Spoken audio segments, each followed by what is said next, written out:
Just had a good reminder of why I carry a magnet with my bike when I'm riding outside of the city or away from gas stations.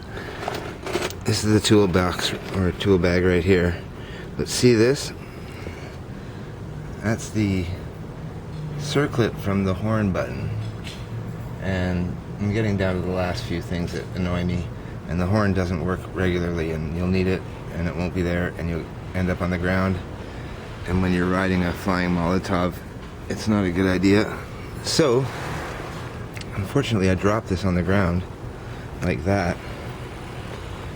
And I didn't know where it was at all. There, you can see it there.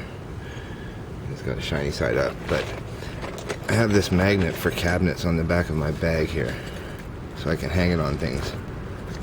And it's very strong, neodymium magnet or whatever. When I run it over that area, retrieves my circlip immediately. So for small bits on the road, in the gravel or somewhere, this is an essential tool, this magnet, because it could get you out of a tight squeeze.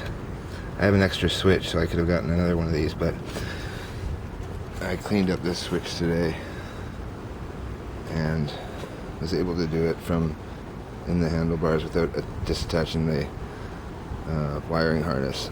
But that caused the problem of it dropping onto the ground, almost falling into the engine fins, which might have been easier to find. But anyways, that's my tip: magnet on the back of your tool bag. See ya.